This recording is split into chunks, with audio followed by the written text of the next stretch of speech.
Imagine this. You've walked for hours, maybe even a full day, just to see one man. You didn't bring food, you didn't plan to stay this long, you just wanted to be near him. And now you're standing on a hillside with thousands of other people, and everyone's starting to get hungry. This is where our story begins. Jesus had just heard some heavy news. His cousin, John the Baptist, had been killed. He needed a moment alone, so he got in a boat and crossed the lake, looking for a quiet place to grieve. But the crowds saw where he was going, and they didn't wait for an invitation. Thousands of people, the Bible says over 5,000 men, plus women and children, walked around the shore to meet him there. And here's the thing about Jesus. Even in his own grief, when he saw that crowd, he didn't turn them away. He felt compassion for them. He started healing the sick. He started teaching. And the hours slipped by. By evening, his disciples came to him with a problem.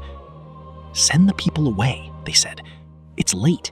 They need to go find food in the villages." But Jesus looked at them and said something that must have sounded almost impossible. "You give them something to eat." The disciples panicked a little. One of them, Andrew, pointed out a boy in the crowd, a kid who had brought his lunch. 5 small loaves of bread, 2 fish. That was it. "But what is that?" Andrew asked, "among so many?" It's a fair question, right? 5 loaves and 2 fish for a hillside full of thousands of hungry people. It sounds like a joke. But Jesus told everyone to sit down. He took that small lunch in his hands, looked up to heaven, and gave thanks. Then he broke the bread and started handing it out. And it kept coming. The disciples passed basket after basket through the crowd. Bread, fish, enough for everyone. Not just a bite. Everyone ate until they were full.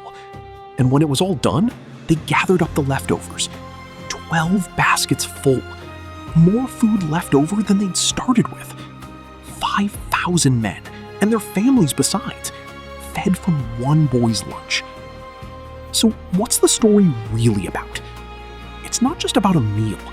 It's about what happens when you hand over what little you have, even when it feels like nothing, and trust that it can become enough. The boy didn't hold back his lunch because it seemed too small to matter, and Jesus didn't need much to work with. He just needed something. Sometimes we look at our own problems or our own resources and think, this isn't enough. But this story asks a different question. What if enough was never really the point?